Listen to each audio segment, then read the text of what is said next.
Bom, muito bom dia a todos que vêm para essa palestra.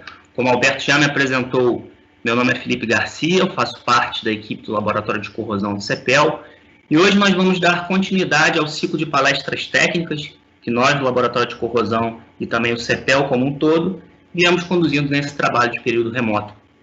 Como o Alberto já citou, o tema da palestra de hoje veio como uma demanda do próprio público que vem assistindo às nossas apresentações, onde nos foi solicitado se nós poderíamos fazer uma palestra abordando aspectos mais fundamentais, conceituais, sobre o processo de corrosão dos materiais metálicos. E atendendo essa demanda, eu trago para vocês a palestra de hoje, intitulada Aspectos Essenciais no Estudo da Corrosão de Materiais Metálicos. Hoje nós vamos focar no mecanismo eletroquímico que rege a corrosão e degradação desses materiais, e nós vamos focar também nas diferenças entre a tendência do metal de sofrer a corrosão e a velocidade de corrosão propriamente dita. Iniciando essa palestra, então, trago algumas definições de corrosão para vocês. A corrosão, pessoal, ela pode ser entendida como o processo de interação do metal com o ambiente em que ele está inserido.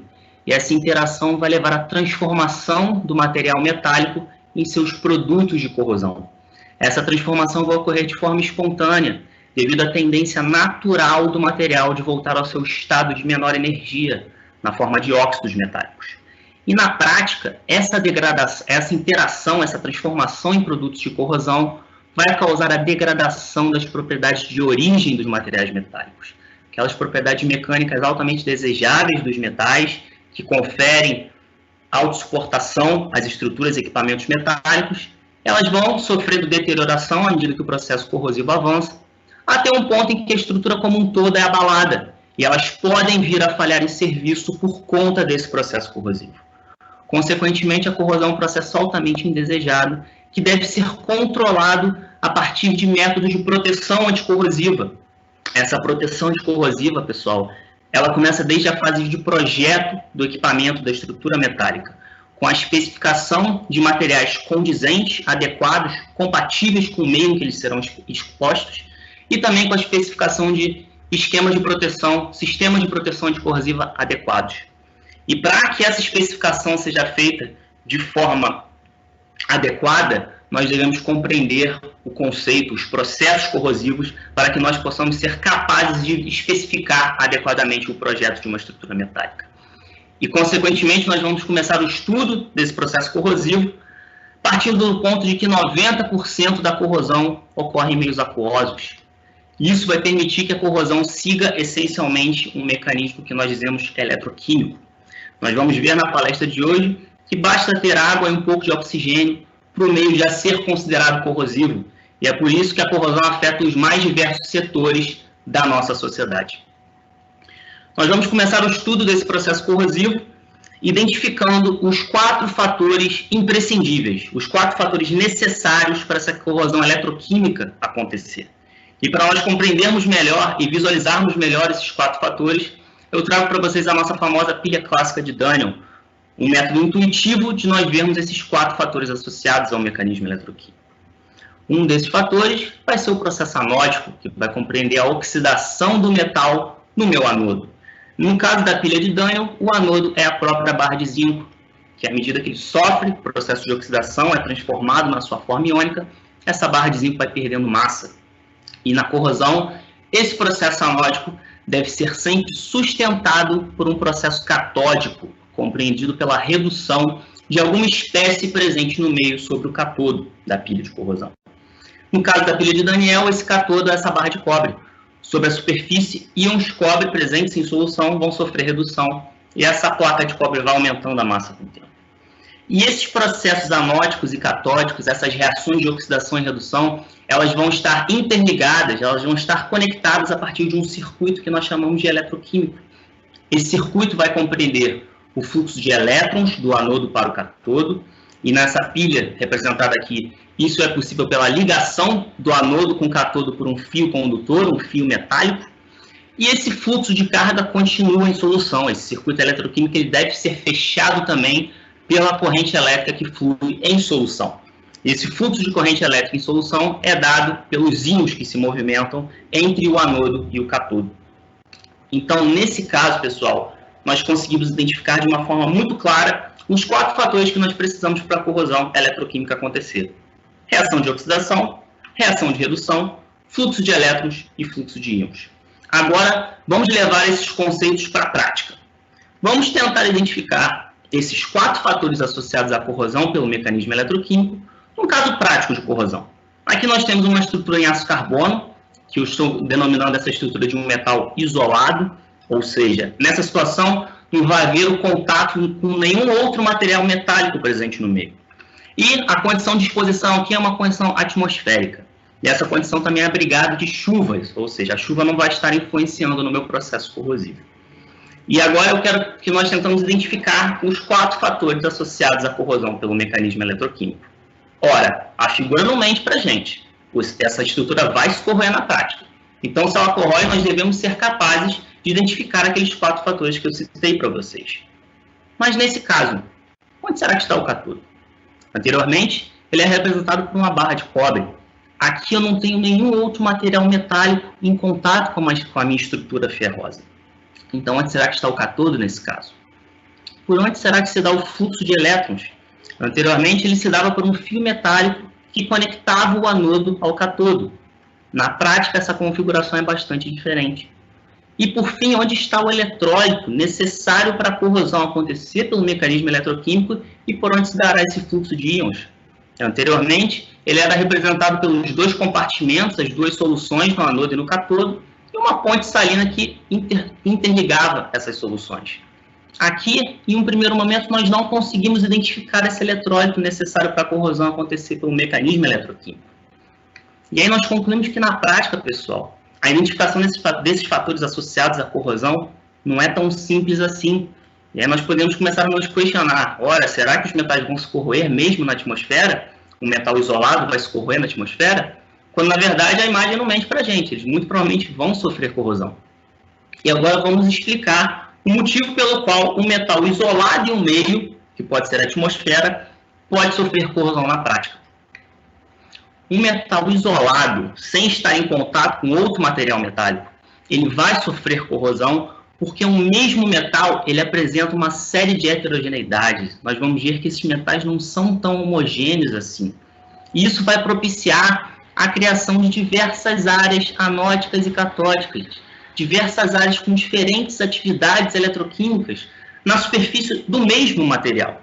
Então, aquela própria estrutura de aço carbono era simultaneamente o meu anodo e o meu cátodo, pois haviam milhares de micro-áreas anóticas e catódicas espalhadas de forma aleatória por esse material.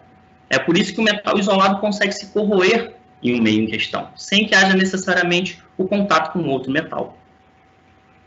Além disso, os metais sendo excelentes condutores de eletricidade, a condução de elétrons vai se dar através da própria microestrutura do material. Ou seja, a própria estrutura metálica vai representar aquele fio condutor que ligava as áreas anóticas e catódicas.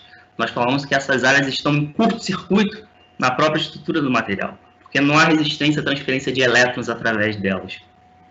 E na corrosão, pessoal, essa oxidação, como eu falei, deve ser sempre sustentada pela redução de alguma espécie presente no meio. Na prática, essa redução não é normalmente sustentada pela redução de íons cobre, como foi representado anteriormente na pilha de Daniel. Na prática, essa corrosão é sustentada principalmente pela redução do oxigênio, que é um agente oxidante para a maioria dos metais, e hidrogênio em meio ácido. Então, vamos ver como é que vai acontecer essa pilha de corrosão. Em áreas com características anóticas, vai sofrer a oxidação do material, vai ocorrer esse processo corrosivo. E em áreas com características catódicas, vai ocorrer a redução de alguma espécie presente no meio. Haverá o fluxo de elétrons entre o anodo e o cátodo, e esse fluxo de carga é fechado em solução através do fluxo de íons entre essas áreas anóticas e catódicas. E isso é possível graças à presença do eletrólito. Mas falando nesse eletrólito, onde será que está o eletrólito no caso de uma corrosão atmosférica, quando não há necessariamente chuva para molhar essa superfície metálica? O eletrólito, no caso da corrosão atmosférica, pessoal, ele não necessariamente vai ser representado por uma fase condensada de água. O que eu quero dizer com isso? Não precisa chover para o material se corroer. Não precisa nós imergirmos um metal necessariamente em uma solução para ele sofrer esse processo corrosivo. A própria umidade relativa do ar, acima de um certo valor crítico, ela já pode permitir a formação de uma fina camada de água absorvida na superfície do material. E esse filme fino de água, apesar de nós não conseguirmos enxergá-lo a olho nu, ele já vai possibilitar o estabelecimento da pilha de corrosão. Ele já vai propiciar que a corrosão aconteça pelo mecanismo eletroquímico. Então, com esses conceitos, nós conseguimos compreender por que aquela estrutura que eu mostrei anteriormente para vocês se corroeu naquele meio. Agora, vamos começar a ver o que são essas heterogeneidades que eu falei para vocês, responsáveis pelo aparecimento de diferentes áreas anóticas e catóticas. Quando nós pegamos uma peça de aço polida, nós pensamos, quando nós vemos essa peça nossa, que material é homogêneo.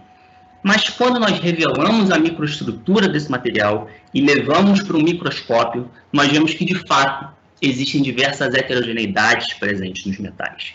E essas heterogeneidades, elas são de natureza metalúrgica. Elas podem ser oriundas da própria composição do minério utilizado para a fabricação do material, mas principalmente elas são oriundas também do processo de fabricação intrínseco dos metais. E aqui uma das principais heterogeneidades responsáveis pelo processo corrosivo, eu cito para vocês os contornos de grão. Geralmente o contorno de grão vai ter uma atividade eletroquímica diferente do centro do grão. E isso já vai propiciar o aparecimento dessas diferentes micro-áreas anóticas e catódicas, que, como eu falei para vocês, estão em curto-circuito. Elas estão diretamente conectadas na própria microestrutura do material. E o interessante, pessoal, é que essa distribuição de áreas anóticas e catódicas ela está sendo constantemente alterada. Em um primeiro momento, essa pode ser a distribuição inicial das áreas anóticas e catódicas. Aqui nós temos um cátodo, aqui nós temos um anodo. À medida que a corrosão acontece, avança, novas superfícies são expostas ao meio corrosivo. E essa distribuição de áreas anóticas e catódicas vai sendo constantemente alterada. É uma distribuição dinâmica de anodos e cátodos. E é por isso, no caso de corrosão generalizada, nós vemos que a estrutura como um todo sofreu esse processo de uma forma aparentemente uniforme. É por causa dessa distribuição dinâmica de áreas anóticas e catódicas. Bom, mas são só heterogeneidades presentes no metal responsáveis pelo aparecimento dessas diferentes atividades eletroquímicas? E, na verdade, não. Existem também modificações do próprio eletrólito que podem propiciar o aparecimento de diversos anodos e cátodos. Aqui eu cito para vocês um caso principal da pilha de aeração diferencial, uma pilha que acontece muito na prática. É aquela pilha de corrosão que é formada quando o mesmo metal é exposto a condições de diferentes aerações, em um eletrólito em que há diferentes concentrações de oxigênio dissolvido nesse eletrólito. Um caso prático que eu trago para vocês aqui, onde esse processo é muito comum, é no setor elétrico, no caso das torres de transmissão. Essas torres de transmissão confeccionadas em materiais metálicos, elas são expostas em solos com diferentes agressividades.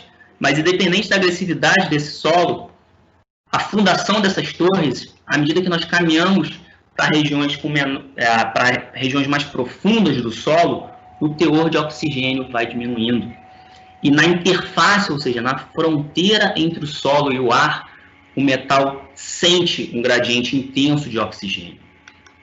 Nesse caso, a região mais aerada, ou seja, aquela região mais próxima ao nível do solo, ela vai se comportar como cátodo. Ela vai ficar protegida, porque reações de redução vão predominar sobre sua superfície.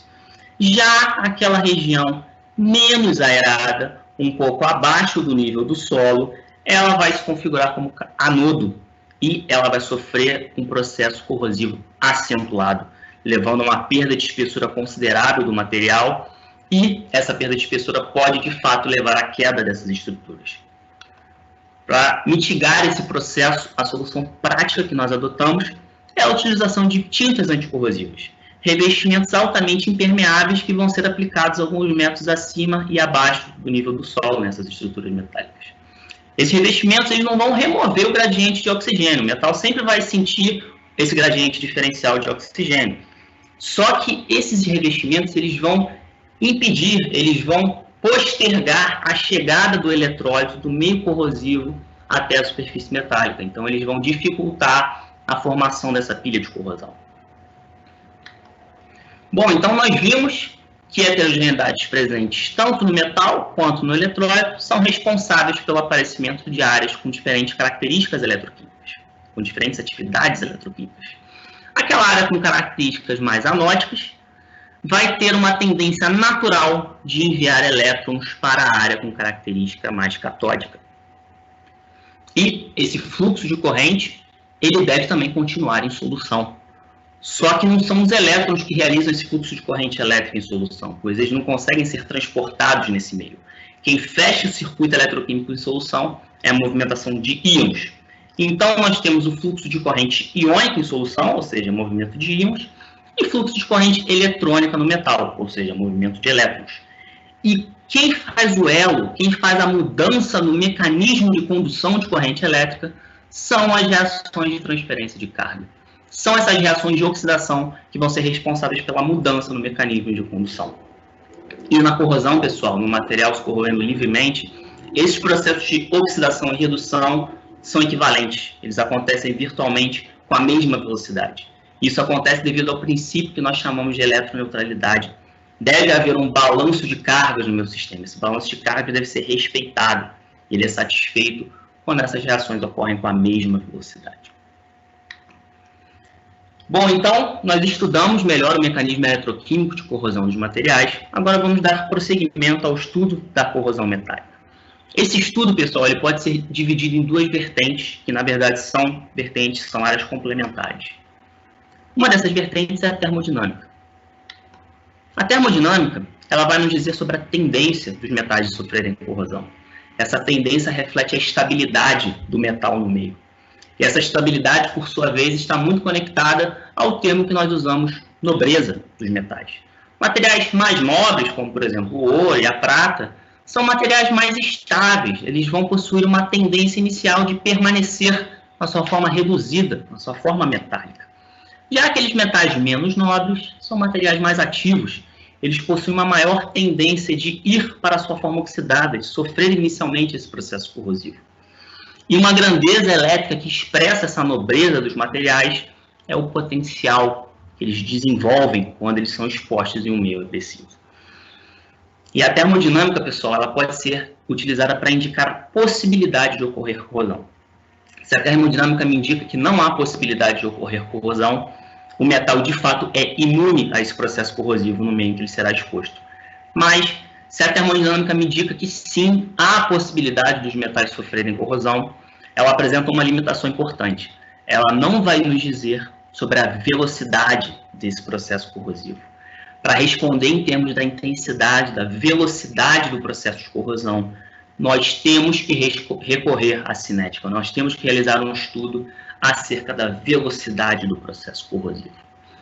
Essa velocidade, quando nós falamos de corrosão generalizada, ela é muitas vezes expressa em termos de perda de massa e perda de espessura.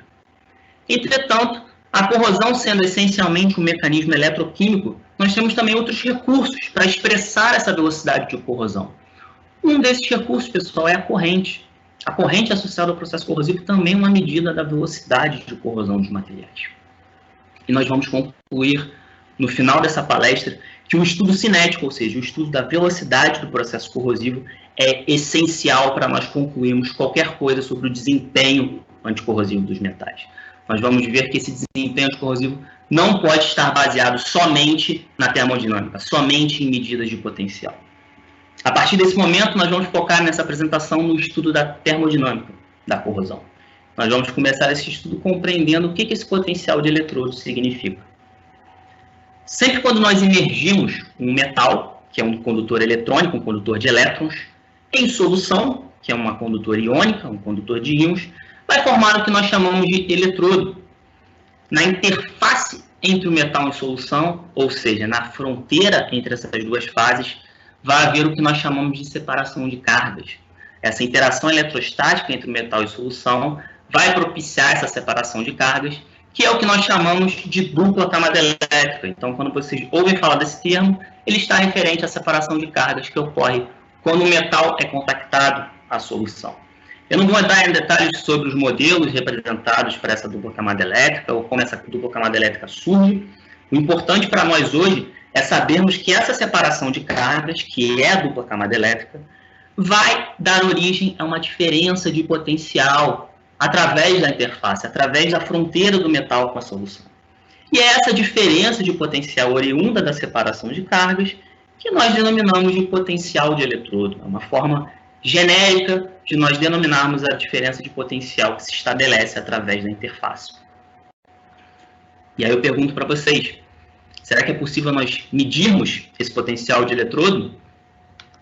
E eu diria que sim, mas essa medida é sempre relativa. Nós nunca vamos conseguir medir de forma absoluta o potencial desenvolvido por um metal.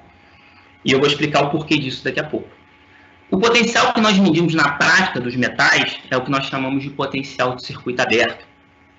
Ele também é denominado de OCP, abreviado de OCP, por causa da sigla em inglês de potencial de circuito aberto.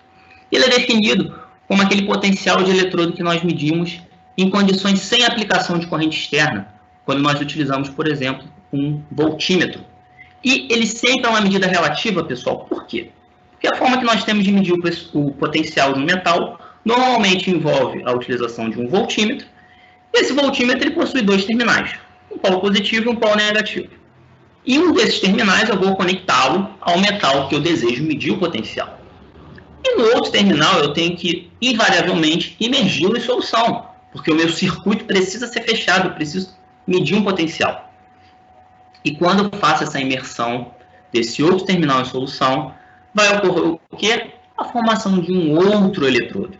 Então, o que eu meço na prática, o potencial de circuito aberto que eu meço com o voltímetro, é, na verdade, a diferença de potencial entre os potenciais estabelecidos por esses dois eletrodos. Por isso que ele é sempre uma medida relativa, ele nunca vai ser uma medida absoluta do potencial desenvolvido nessa interface. E aí nós temos aparentemente um problema, porque como ele é uma medida relativa, imagina se eu quero fazer um estudo da variação do potencial do meu metal com o tempo. E aí como é que eu sei que o metal, o potencial está variando no meu sistema por conta de transformações que ocorrem no meu metal e não por conta da influência do que acontece no meu outro terminal? Então, para solucionar esse problema, nós utilizamos na prática os chamados eletrodos de referência. Esses eletrodos de referência eles possuem potenciais bem estáveis, bem reconhecidos, bem reprodutíveis. E quando eu uso esses eletrodos de referência, eu posso afirmar com mais exatidão que as transformações, que qualquer mudança que ocorre no potencial do meu sistema é referente a transformações que ocorrem no meu metal, e não a influência desse outro terminal. Estão alguns exemplos de eletrodos de referência que nós utilizamos. Em laboratório, nós utilizamos muitos eletrodos de calomelano saturado, o eletrodo de prata, cloreto de prata. E em campo, nós utilizamos muito o eletrodo de cobre, sulfato de cobre, por ele ser mais robusto. Bom, então nós vimos que nós temos condições de medir o potencial desenvolvido por esse metal, por esses metais, quando eles são imersos em algum meio corrosivo. E aí eu pergunto para vocês, será que esses potenciais que nós medimos, esses potenciais de circuito aberto, eles são equivalentes àqueles potenciais tabelados na série eletroquímica, aqueles potenciais reversíveis das reações de oxirredução? A resposta para isso é não, pessoal. Muito dificilmente nós vamos conseguir medir esses potenciais de equilíbrio, porque potenciais de equilíbrio, eles são calculados através de grandezas termodinâmicas e não medidos. Esses potenciais tabelados na série eletroquímica, eles são potenciais de equilíbrio que foram calculados escrevendo as reações no sentido da redução. E por isso que esses potenciais também são chamados de potenciais de equilíbrio de redução, ou em alguns casos apenas potenciais de redução. Essa série eletroquímica, portanto, ela ilustra a tendência dos metais de sofrer esse processo de redução e alcançar a condição de equilíbrio eletroquímico na interface. Em valores de maior potencial de equilíbrio, representam aqueles metais mais nobres, aqueles metais que possuem uma maior tendência de sofrer redução ou de permanecer na sua forma reduzida. Já a outra extremidade dessa tabela ilustra metais mais ativos, metais com menores potenciais de equilíbrio, que possuem uma maior tendência de sofrer oxidação. Mas por que nós não conseguimos medir esses potenciais na prática? Por que isso é muito difícil? A condição de equilíbrio, pessoal, ela pressupõe uma série de restrições que raramente são satisfeitas na prática. Aqui eu vou fazer um paralelo entre o equilíbrio eletroquímico e a corrosão. No equilíbrio ocorre apenas uma reação na minha interface, essa reação é reversível e ela está em equilíbrio. Ou seja, a velocidade da reação de ida é a mesma velocidade da reação de volta. Não há nada líquido, não há nada resultante acontecendo no meu sistema. Consequentemente, a massa dos meus reagentes e produtos vai ser constante. Na corrosão, nós temos que, logo de cara, no mínimo 2 reações devem acontecer. Uma de oxidação e outra de redução. Essas reações são irreversíveis, ou seja, elas acontecem em apenas um sentido. Consequentemente, vai haver perda de massa do meu material. Isso, inclusive, é usado como parâmetro para nós medirmos a velocidade de corrosão. Então, nós concluímos que a corrosão não é um processo em equilíbrio. E quando nós medimos o potencial de circuito aberto, o potencial de eletrodo desenvolvido por um metal que está se corroendo, ele não vai ser esse potencial de equilíbrio, pessoal. Esses potenciais da série eletroquímica são muito difíceis de serem medidos na prática. Será que é o potencial que nós medimos na prática de um metal que está se corroendo? Esse potencial de circuito aberto que nós medimos de um metal, após um certo período de estabilização para que um estado estacionário seja atingido, é o que nós chamamos de potencial de corrosão. Nesse potencial de corrosão, as reações de oxidação e redução vão acontecer com a mesma velocidade e ele vai ser sempre um potencial misto entre os potenciais de equilíbrio da reação de oxirredução do metal e um potencial de equilíbrio da espécie que está se reduzindo, da espécie que alimenta essa corrosão. Quando, por exemplo, nós medimos o potencial de uma barra de zinco que está corroendo em meio ácido, o potencial de corrosão que nós medimos vai ser sempre inferior ao potencial de equilíbrio que nós calculamos para o hidrogênio nesse meio e o potencial de equilíbrio que nós calculamos para o zinco desse meio. Então, nós vemos que, de fato, o potencial de corrosão, o potencial que nós medimos na prática, ele não vai ser o potencial de equilíbrio. O metal está afastado dessa condição de equilíbrio. Mas isso não quer dizer que esse potencial de equilíbrio não sirva para algum propósito. Ele, na verdade, é uma grandeza muito importante. Quando eu falei que nós podemos prever a possibilidade de ocorrer a corrosão pela termodinâmica, eu estava me referindo a esses potenciais de equilíbrio. Para o metal se corroer, pessoal, deve necessariamente haver alguma espécie presente no meio que possua um maior potencial de equilíbrio do que o próprio material. E na prática, o potencial de equilíbrio do hidrogênio e principalmente do oxigênio vai ser maior do que o dos metais que a gente usa na engenharia. Ou seja, eles vão possuir uma maior tendência de sofrer redução. E é por isso que os metais se corroem na prática, porque existem espécies que possuem uma maior tendência de redução. Então, nós vemos que, calculando o potencial de equilíbrio das espécies presentes no meio e comparando com o potencial do meu metal, eu posso prever a tendência dele sofrer corrosão ou não. Bom, então nós vimos que nós conseguimos medir o potencial dos metais. Nós vimos que esses potenciais não são os potenciais de equilíbrio, mas essa medida esse cálculo do potencial de equilíbrio é importante. E o potencial de corrosão, o que nós podemos ganhar comparando, por exemplo, diferentes potenciais de corrosão? E essa comparação de diferentes potenciais de corrosão, na verdade, é a melhor forma de nós avaliarmos a nobreza dos materiais na prática. Eu falei que a série eletroquímica, que é aquela série que, em condições de equilíbrio, que mostram condições de equilíbrio das reações de oxirredução, ela pode expressar a nobreza dos materiais. Aqueles materiais com potenciais maiores de equilíbrio são mais nobres. Aqueles menos nobres possuem menor potencial de equilíbrio. Mas, na verdade, pessoal, essa nobreza imposta pela série eletroquímica, por condições de equilíbrio, pode divergir bastante da nobreza prática desse material. O que eu quero dizer com isso? Aqui, à esquerda, eu trago a série eletroquímica para vocês, condições de equilíbrio. Aqui à direita, eu trago condições de circuito aberto, potenciais que eu meço na prática, que para a maioria desses metais vai ser o próprio potencial de corrosão deles. Essa tabela, no caso, foi levantada para potenciais medidos em relação ao eletrodo padrão de hidrogênio e uma solução salina. O que nós vemos? Nós vemos a inversão da ordem da nobreza prática na realidade e naquela nobreza imposta pelas condições de equilíbrio. Ou seja, há mudanças consideráveis da nobreza dos materiais em relação àquelas condições de equilíbrio padrão. Isso porque a nobreza prática dos materiais, o potencial que eu meço na prática, ele já vai refletir a interação do metal com o meio. Então, se essa interação leva a alguma transformação física acontecendo na superfície, essa transformação pode levar a mudanças consideráveis no potencial que esses metais desenvolvem. Por exemplo, esses metais que eu colori para vocês na tabela, são metais que sofrem passivação, pessoal, nesse meio em questão. Essa passivação vai criar uma camada de óxidos e hidróxidos protetoras na superfície desses materiais, Isso vai fazer com que eles atinjam potenciais mais nobres na prática. E é por isso que quando nós queremos avaliar a nobreza dos materiais, é muito importante a utilização dessas tabelas práticas e não considerar aquelas condições de equilíbrio, considerar potenciais que eu realmente meço na realidade. E a tabela prática que nós mais utilizamos, a mais famosa, é a chamada série galvânica. Essa tabela ilustra a classificação de diferentes potenciais de circuito aberto, medidos para diferentes metais e ligas metálicas em água do mar. Para a grande maioria desses materiais vai ser o próprio potencial de corrosão deles. No topo dessa tabela eu tenho os materiais nobres, a platina, o ouro. E na outra extremidade da tabela eu tenho os materiais mais ativos, como o zinco, o magnésio. Quais são as vantagens dessas séries galvânicas? Elas consideram ligas comerciais. Então isso já é uma vantagem em relação à série eletroquímica, porque a série eletroquímica considera substâncias puras. O fato de considerar ligas comerciais permite que nós utilizemos essa tabela na prática, no projeto de algumas estruturas. Elas também são potenciais de corrosão, potenciais de circuito aberto que nós medimos na prática. Então, elas já retratam a interação do material com o meio. Então, se o material sofre passivação, isso já está considerado nessa tabela. E a principal utilização, a principal aplicação dessas tabelas é que elas permitem predições sobre a tendência de corrosão galvânica, no caso de acoplamento de metais dissimilares.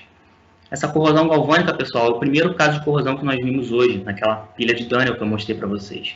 Quando há o contato de metais diferentes, e aquele material mais nobre vai ser o cátodo e o material menos nobre vai ser o anodo.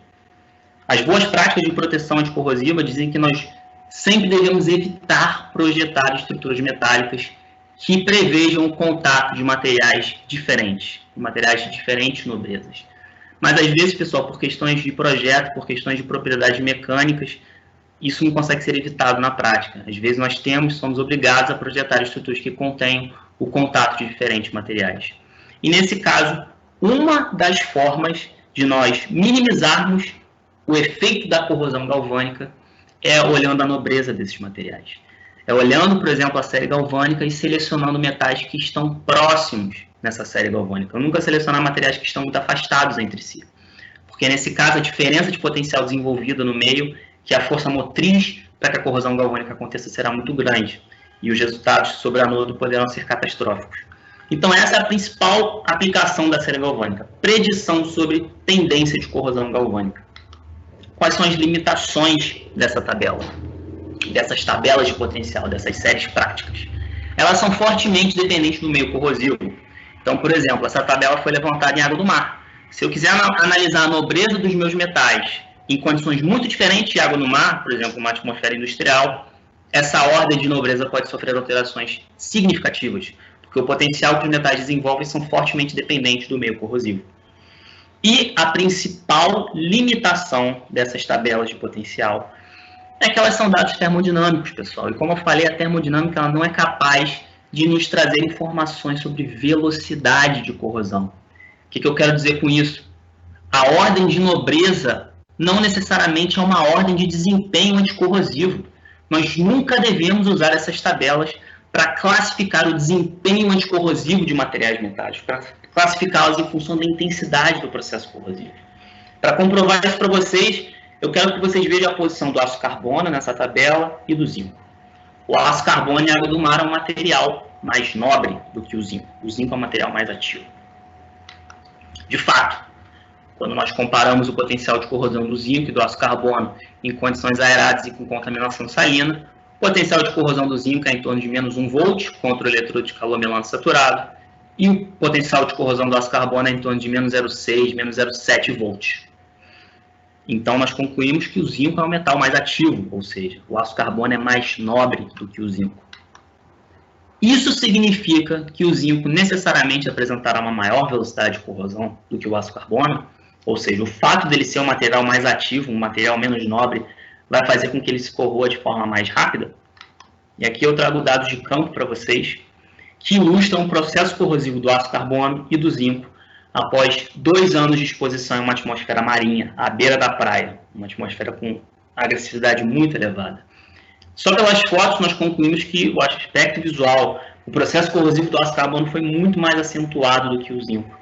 Em termos de velocidade de corrosão, pessoal, o aço carbono possui uma velocidade de corrosão cerca de 100 vezes maior do que o próprio zinco, no mesmo ambiente. O que nós concluímos? O fato do aço carbono ser mais nobre não faz ele ser um material mais resistente à corrosão. E aquelas tabelas de potencial que ilustram o posicionamento da nobreza dos metais não devem ser usadas como classificação de desempenho anticorrosivo. Isso reforça a importância do estudo cinético da corrosão, no estudo acerca da velocidade do processo corrosivo. Eu quero encerrar essa apresentação reforçando mais uma vez a importância de nós realizarmos esse estudo cinético.